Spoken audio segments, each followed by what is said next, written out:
From our beginnings, the human race has endeavored to extend our reach. And now we're headed for the final frontier. We should be a two-planet species. From an outpost on the moon to a full-fledged colony on Mars. It could be a challenge. It could also be a disaster. Right now, we're building the rockets to get us there, and the machines we'll need to survive. Do you have the right stuff to join the crew? I want 2 Scotties and 2 Spocks. The countdown begins now. The universe, colonizing space.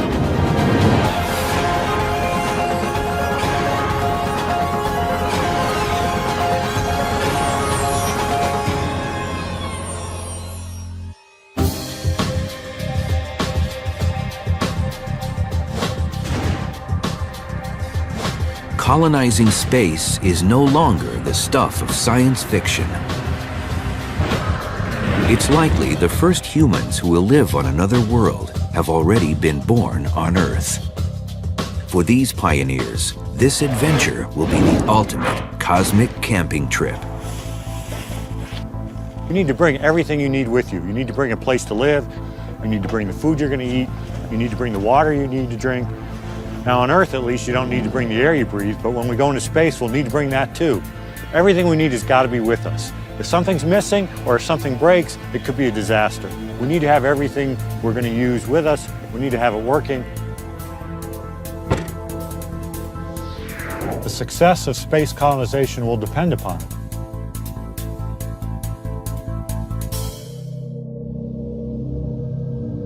The ambitions to settle somewhere out there go right to the core of our existence.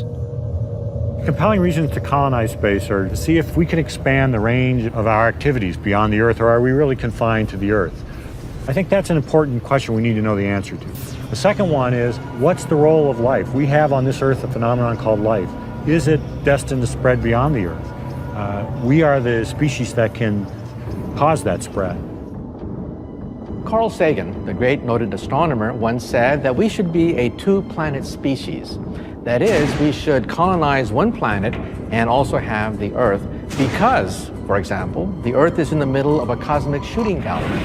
There are comets and meteors whizzing all over the place on a scale of hundreds to thousands and millions of years. And we need a spare planet because it's simply too precious to put all life on simply one planet.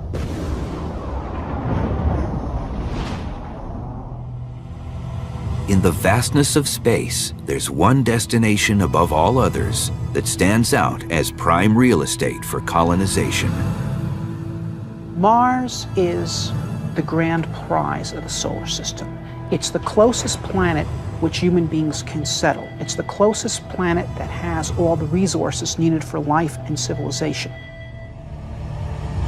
Mars, the 4th planet from the Sun.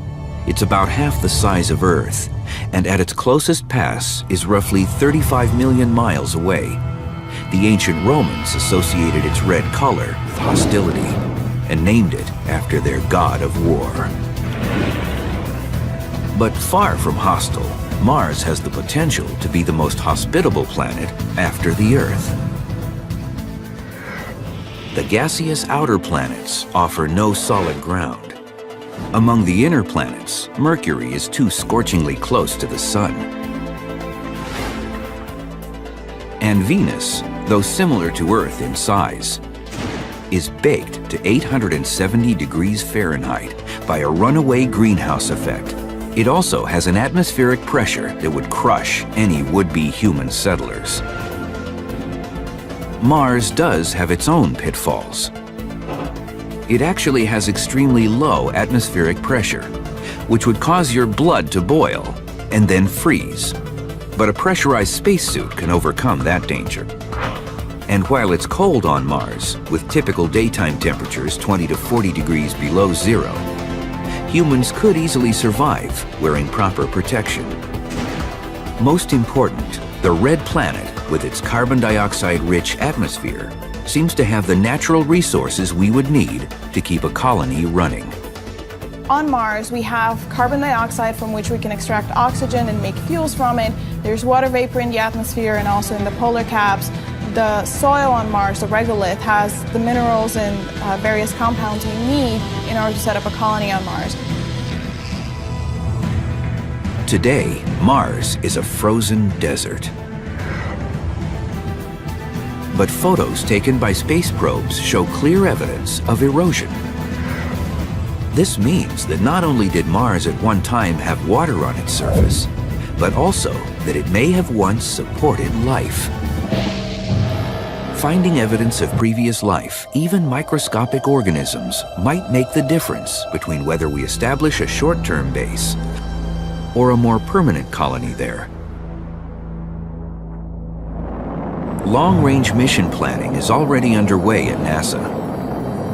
The space agency plans to return man to the moon by 2020 as a stepping stone to a Mars mission. One of the major themes for the lunar exploration is called Forward to Mars. And within that theme, we'll be constantly thinking about how we will operate on Mars. The astronauts will be involved with studying how humans react to the planetary environment, how hard they can work, how much sleep they need, how much entertainment they need, how they will relate to mission control. We need to learn to deal with all of these issues that come with people living in far-reaching environments. An important step in preparing for a long wilderness trip is testing the gear. Setting up everything in a local spot, even in your backyard. Make sure you've got everything you need and it all works. In that same way, setting up a base on the moon is a practice run for setting up a base on Mars. We learn what to do, we learn all the equipment we need and how it works. We get everything working just right. Everything includes versatile robotic machines like Athlete, which stands for All-Terrain Hex-Limbed Extraterrestrial Explorer. Athlete is designed to carry cargo on the moon or Mars. The most important cargo we could carry would be a habitat. That's usually the largest single piece of any human mission. But Athlete can do much more than just haul cargo. Each side of the machine is equipped with high-definition cameras that give a 360-degree view of the surroundings and display it to an operator based either on the planet, in an orbiting spacecraft, or back on Earth. And each limb is like its own self-deploying Swiss Army knife. One of the things it can do is take one of its limbs and grab a tool out of a tool holster and use that tool to excavate. So we have built scoops and drills and grippers and other tools.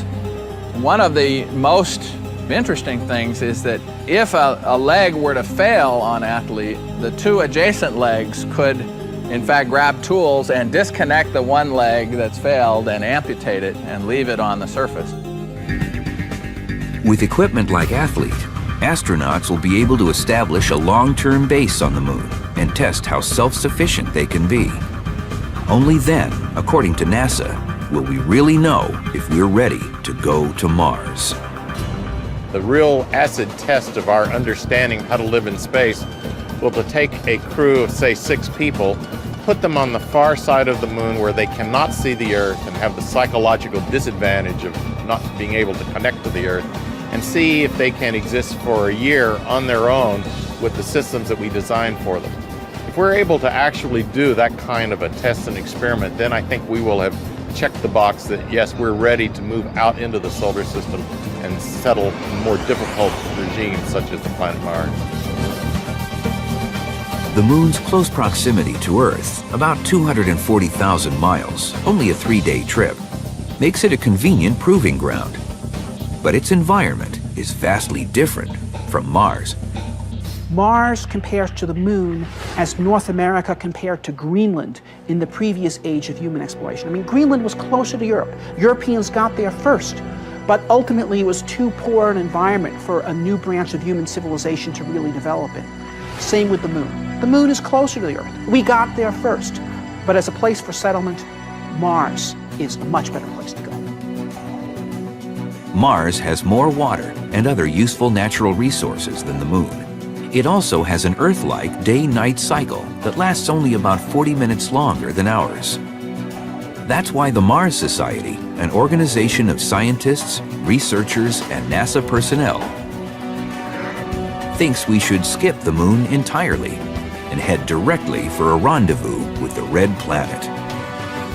Mars Direct is a plan for sending humans to Mars without the need for futuristic science fiction spacecrafts and without the need for a lunar base. The Mars Direct mission plan proposes 2 launches. The first sends an Earth Return Vehicle, or ERV, to Mars. Land this on Mars, and then you run a pump and you suck in the Martian air, which is mostly carbon dioxide. And we react that carbon dioxide with a little bit of hydrogen that we brought with us from Earth to produce a large supply of methane and oxygen rocket propellant. So now we got a fully fueled up Earth return vehicle sitting, waiting for us on the surface of Mars. The second launch sends a crew habitat module to Mars. After conducting their mission on the Red Planet, the astronauts board the ERV to return home and leave behind the habitat module. Each time we do this, we add another HAB module to the base. And after a few missions, we've built the beginning of the first human settlement on a new world. There is nothing in this that is beyond our technology. It's simply a question of having a little bit of moxie, a little bit of will. But to skeptics, the Mars Direct mission plan is a non-starter. If we tried to go to Mars directly, the first step would be something like 20 years of preparation and testing, and at that point, the public will get very bored with the idea of going to Mars. We believe that we can get to the Moon in a time frame where the public will be heavily engaged in human exploration of space, and that will enable us to get to Mars in some sense faster because we'll have more confidence and we'll have less risk to human life. Getting to Mars, whether by direct mission or only after further lunar exploration, is just the first step towards colonizing the planet. But getting there will be as challenging as living there. Surviving the journey will be the ultimate test of human endurance.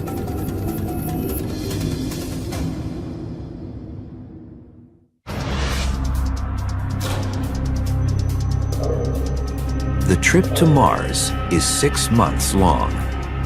That's when the Earth and Mars are at their closest alignment, making it the best time to depart. Earth and Mars both go around the sun, but they go around at different rates.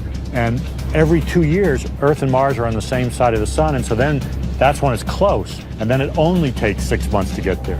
When Earth and Mars are on opposite sides of the sun, forget it. You're not going from one planet to another. Not with the technologies we've got. You got to wait for warp drive or something like that.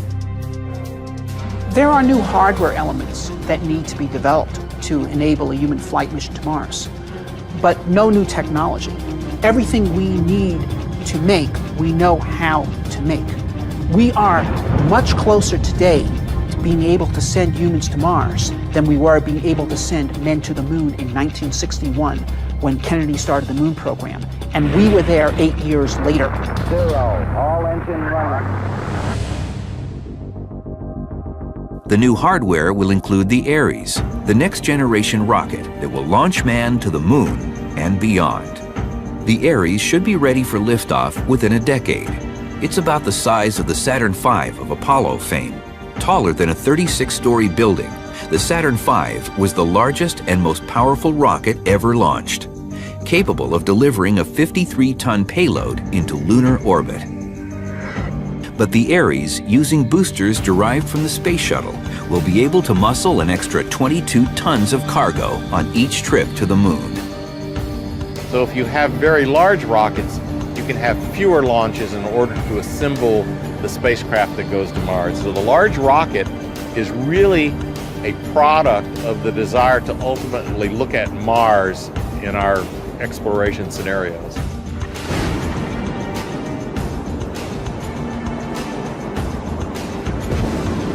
New hardware will also include Orion, the crew vehicle.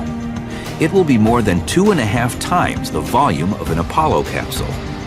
On its missions to the moon, Orion will dock with a lunar lander sent into space on a separate launch. Unlike Apollo spacecraft, Orion will orbit the moon unmanned, while lunar explorations take place.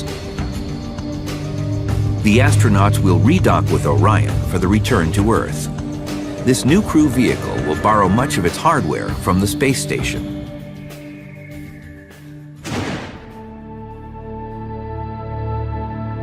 And this is a place where a few tourists come, so basically... In 1997, retired astronaut Jerry Linenger spent about 5 months, nearly the length of time it would take to get to Mars, aboard the Russian space station Mir. While on the long mission, he overcame many dangers, including the most severe fire ever on an orbiting spacecraft. A chemical leak ignited a blaze that lasted 90 seconds, threatening the crew. I processed a lot of the things that I think pretty much saved our lives are these oxygen breathing devices, and during the fire, of course, that had to go on quickly. If anybody knows firsthand how the hardware, including life support systems, will work on the spacecraft taking man to Mars, it's him. Down here on Earth, you take so much for granted. You know, we're out here, sunshine, the fresh air all around you. You know, in space, you have to make it. You've got to make the oxygen. Up there, you're in a closed ecosystem. You have to recycle, you know, whatever you can. And the toilet itself is over this way, and it's a very simple design. For example, we take the urine, collect it using a little funnel, little suction device. For the male or female urination is this tube here is used. We'd collect that up, we'd convert the urine into water, water to oxygen, and we would breathe our urine inside that closed ecosystem of the space station. Of life. I hope you've got a feel for the space station as we flew you through it.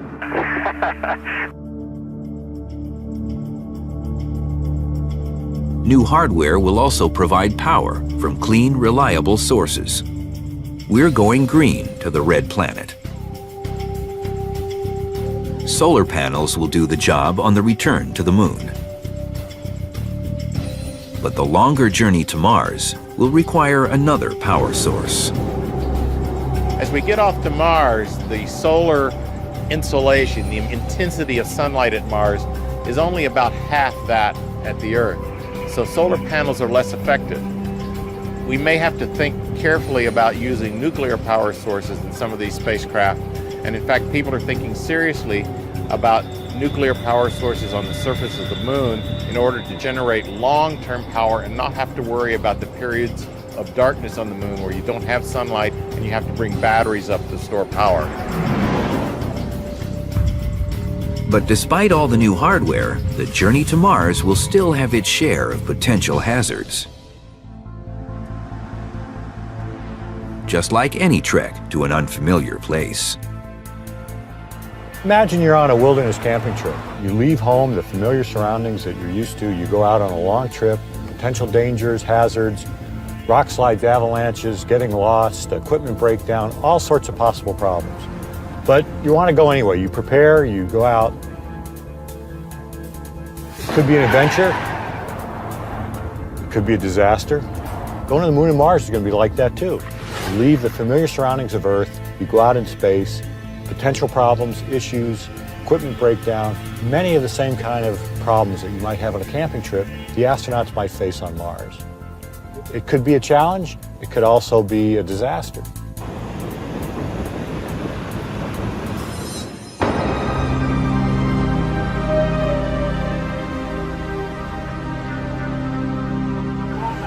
A major hazard the crew will encounter will be prolonged weightlessness in the zero-gravity environment.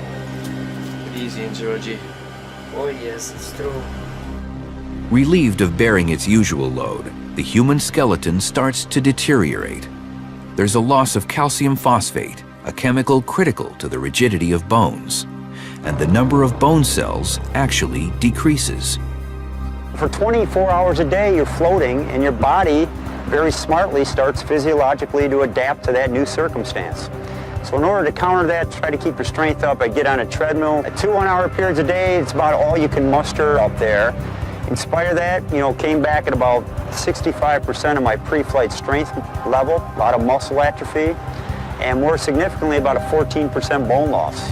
Hips, lower spine. You get up in space, you're floating effortlessly, the bone just keeps dumping calcium. And that could be a showstopper on a long duration flight. It was only through intense physical training after his return to Earth that Lineker was able to reduce his bone loss from 14% to 2%. The debilitating effects of weightlessness remain an issue that must be addressed before we set foot on Mars, let alone colonize it. Research continues on a possible solution. A lot of people have looked towards artificial gravity, which means you spin the spacecraft up and you end up with a gravity, and that would sort of help load your bones, because when you're in weightlessness, your fluids are shifting, your bones are unloaded, and you lose about 2% of your bone mass per month. It would be a large hurdle because in order for crews to be healthy when they arrive at Mars, they need to be strong for the entire trip. Nobody's ever built a rotating spacecraft before, so nobody wants to be the first person. But most people believe that some kind of artificial gravity with a rotating spacecraft on the way to Mars is actually the way to do the mission. Missions headed for Mars also face danger from solar storms. High-energy particle bursts unleashed from the sun could wipe out a crew if they aren't prepared for the onslaught. So radiation is one of the largest showstoppers in terms of technology that needs to be developed for a future vehicle.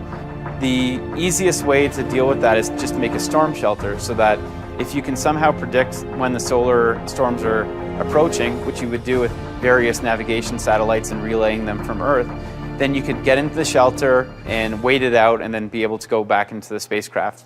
And then similarly on Mars, when you know that there's a storm coming, you would go into a shelter. The journey alone will make colonizing Mars an unprecedented challenge, but the enormous risks come with historic rewards. No decision is more important than who gets to go. Think you have what it takes to be a space pioneer? Get in line. There are people already training for the job.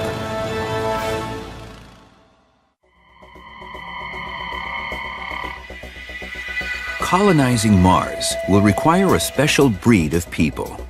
With missions that could last more than 2 years, selecting those with the right stuff to be planetary pioneers will be critical to the success. 2, 1, we have ignition. The cost of a launch in the billions of dollars and the tight quarters of the spacecraft will keep the number of crew people to a bare minimum. I believe that number is 4. It's the smallest number you can send and divide the crew up into 2 groups and have no one be alone. And it's the smallest number that you can send in which you have the 2 primary skills of the mission both multiply backed up. A crew of that size would consist of 2 ace mechanics who can fix anything, and in doing so, save lives. Joining them would be 2 field scientists, the intellectual payload. So in Star Trek terminology, I want 2 Scotties and 2 Spocks. Mars colonists will need more than just these vital skill sets. They also need to be mentally tough. People think that astronauts are tough. They will just always obey commands and will operate according to plan. But they are human, and humans in these situations do develop strange psychological reactions. We really have to understand that, because that's part of the crew selection process. All right, I'm going to fly into the node. Astronauts will have to adapt to the confined space of the crew vehicle or habitat. If you're claustrophobic, forget it. And we actually test for that. We put you in sort of a ball, zip it up, it's totally dark, you're crammed in the thing. Inside the sleep cabin, there's also a little window. Sleeping bag sitting right here.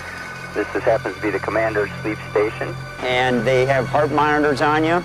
In my case, I fell asleep. They finally came, opened the thing up, said you're fine.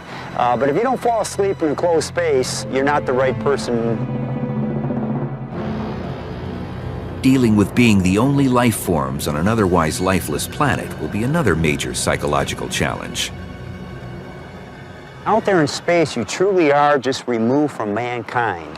And, you know, the interactions we have in life with the colleagues, friends, family, you just sort of take them for granted down here. But up there, all of a sudden, it is isolation like I've never felt before. If you're not totally comfortable with yourself, you're going to have some very, very difficult times up there.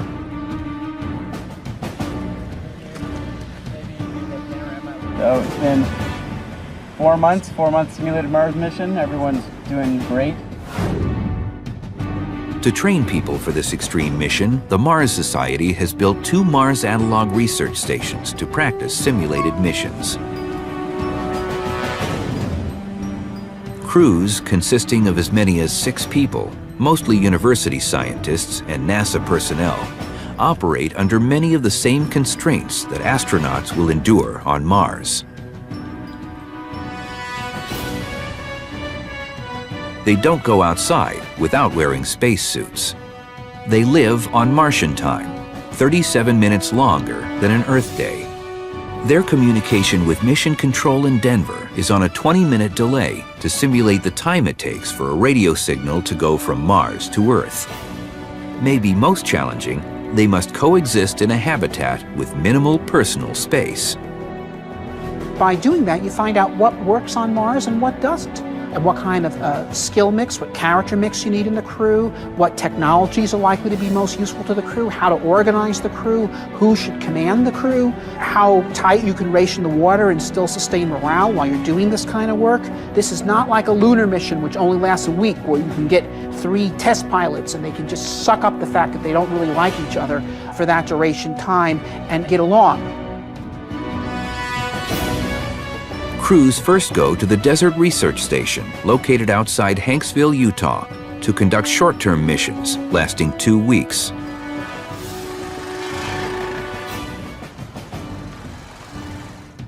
During that time, they perform EVAs, extravehicular activities, such as collecting soil samples for geological study. After completing their desert work, the crews are ready to join longer missions, lasting up to 4 months, at the research station on Devon Island in the Canadian Arctic. Devon Island is one of the key places that you can conduct Mars research because of its isolation. It's the largest uninhabited island in the world. There are no signs of life around, maybe some bacteria and algae growing on the rocks.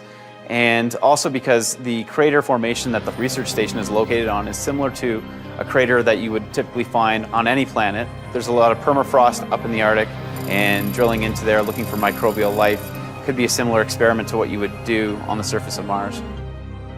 We're going on our radiation/weather station EVA. We'll be taking readings of the surrounding area. In addition to conducting field research, scientists at both stations also study each other as part of what they call human factors. The human factors research looks at the interactions between humans and computers, the interactions between humans and their environment, and with each other. By learning how we're going to react with each other in different situations, we can then learn how a crew will react together on the way to Mars or on the surface of Mars. A lot of our findings sound very obvious, but they have not really been paid attention to before. For example, the very first thing you learn is that this activity, a field exploration while wearing a spacesuit, is a physical activity. The amount of exploration is very much contingent upon your physical fitness. So what is this saying? It's saying you don't want to go to Mars in 0 gravity if you want to actually get anything done, because you'd be deconditioned. Another key finding was determining how little water humans need to survive. It's a drop in the bucket compared to the 125 gallons a day the average person uses. We have found that with careful rationing and with the right kind of crew, we can limit water use down to about 3 gallons a day per person, taking sponge baths every other day instead of showers every day, and carefully rationing it.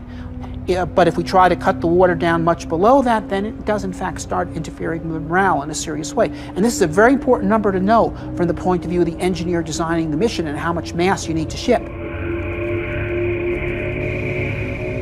The Mars Society shares data from its Arctic and desert research stations with NASA. The space agency will study the findings as it plans a future base on Mars. the next step to colonizing the planet. See you soon. Space.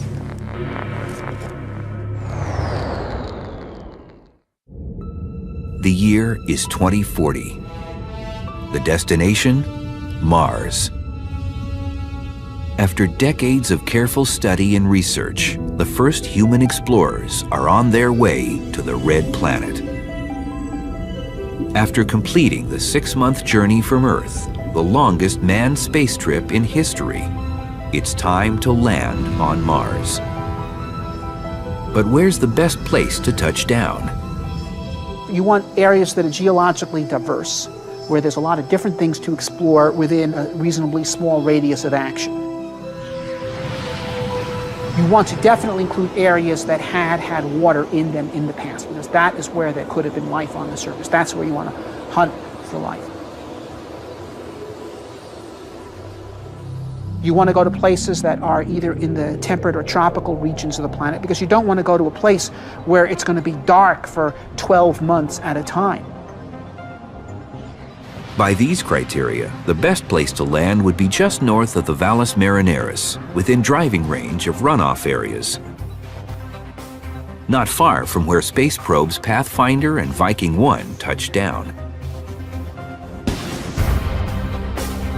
It's also the best place to establish a base camp that will function much like one in the wilderness on Earth. Here in a remote wilderness area, we can establish a base camp because we have everything we need. We also rely on the environment. We get oxygen from the environment. We get water. We get wood for fire from the environment. Well, now let's imagine colonizing Mars. On Mars, we also rely on the environment.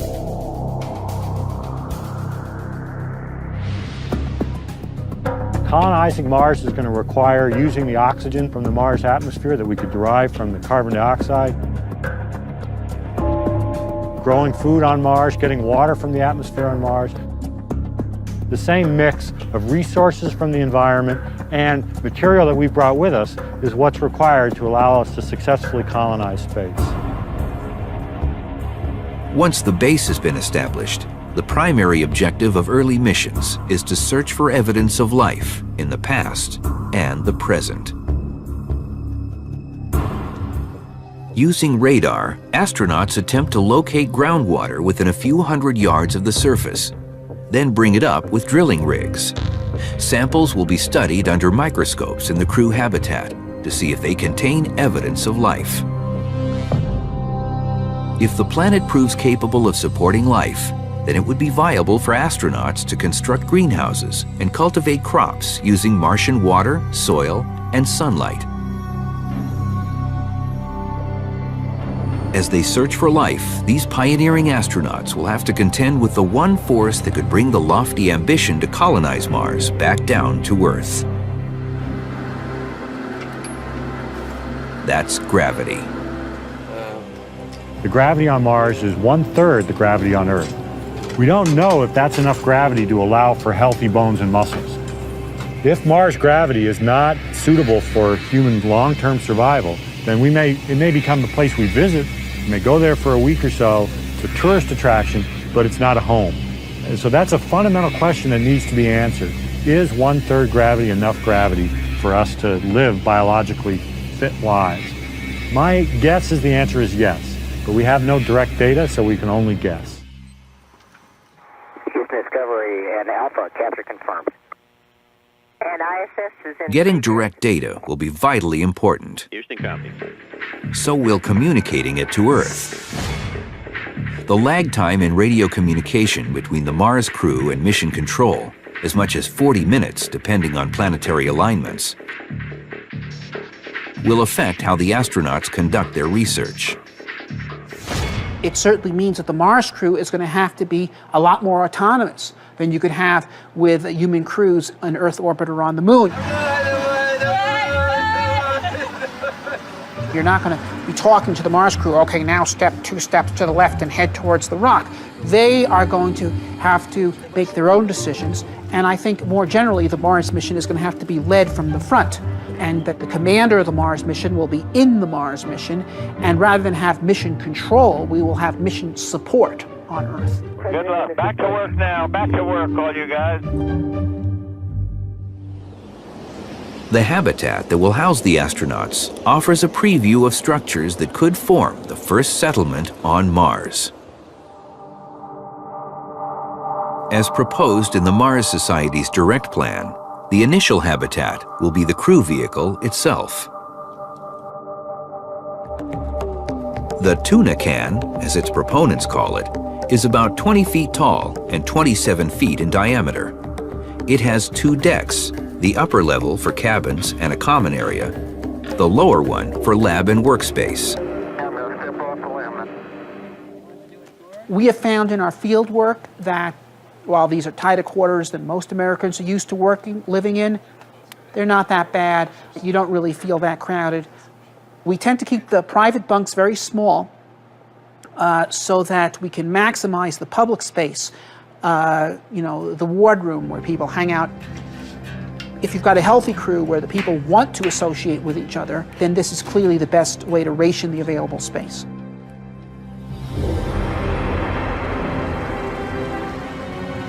As more pioneers settle on Mars, it may be safer to move the growing community underground. Because it's a terribly dangerous place. There are sandstorms that can hit and knock over any surface establishment. There's horrible ultraviolet cosmic rays effects. You're going to want to save people's lives, save their reproductive abilities. You're going to want to have a place where you can raise children. You're not going to do that at the Martian surface. You're going to be doing that underground. Under those circumstances, it would be more like vast urban malls. Probably very nicely lit, nuclear and solar power. It shouldn't be a terrible life, providing that they get to a tipping point in technology, a tipping point in support from the outside world.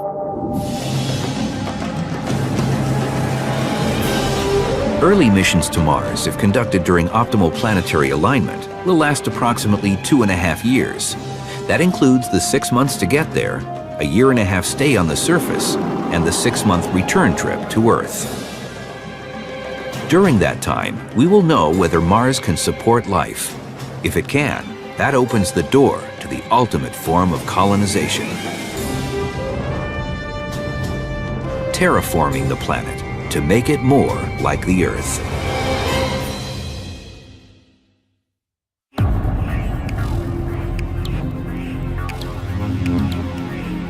Once humans establish a self-sufficient base on Mars, the next major advance in space colonization, say advocates, will be to terraform the planet, a process that will make Mars Earth-like. Wherever humans have settled, they've remade the environment to suit their needs. Mars may not be any different. Terraforming is perhaps the ultimate way to create a new Garden of Eden in outer space. And how would we do it? Take a look at Mars. Mars is a frozen desert. First, we would have to raise the temperature. We know how to warm up planets. We're doing it right here on Earth, where it's not a good thing. Whereas on Mars, it would be a good thing. So in fact, we could do the same things we're doing on Earth, putting in the atmosphere greenhouse gases, which would cause the planet to warm. On Earth, that would be pollution. On Mars, it's medicine. Calculations have shown that the amount of greenhouse gases that we need to introduce to Mars are reasonable. They're not really way beyond what we can imagine to produce.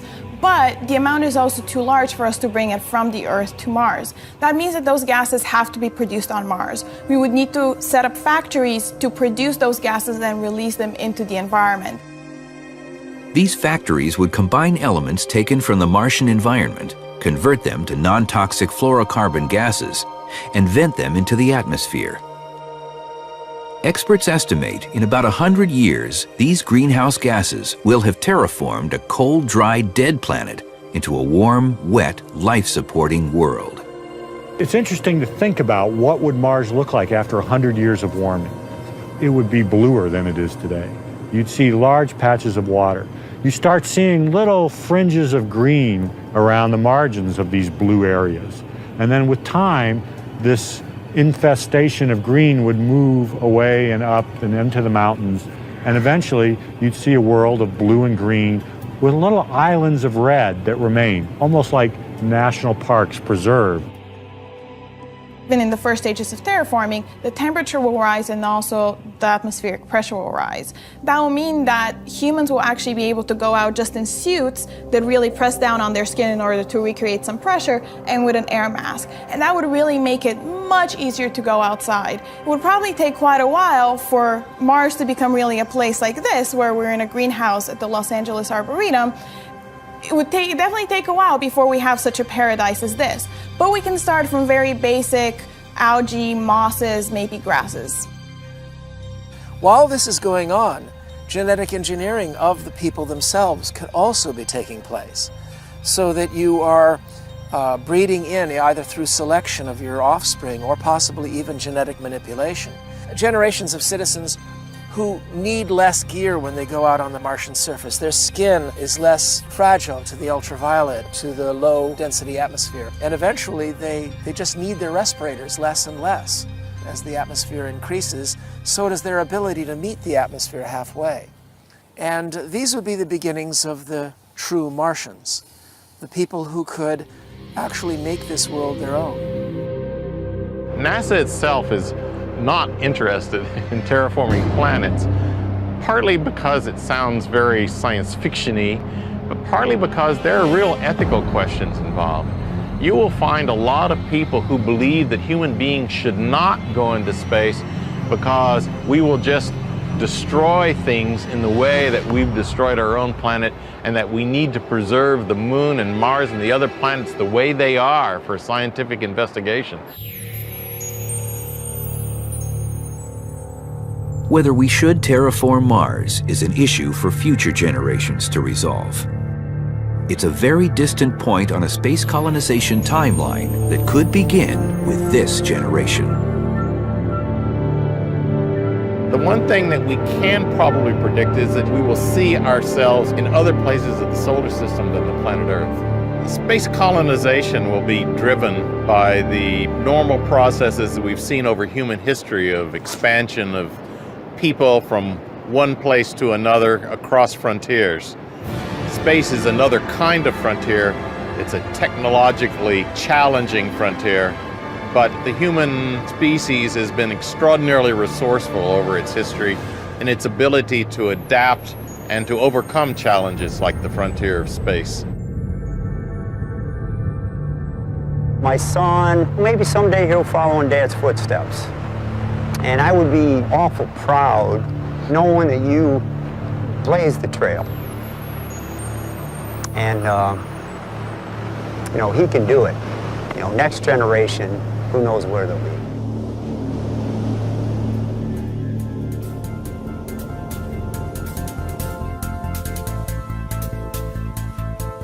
Space colonization will be the ultimate camping trip.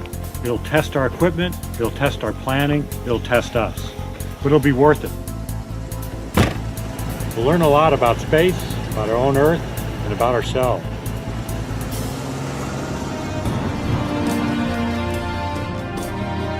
Whether it happens on Mars or somewhere else, maybe even beyond our solar system, space colonization won't be driven by the desire to plant a flag, but rather a seed. In the future, when we gaze into the heavens and ask, "Is anybody out there?" the answer just might be, yes, it's us.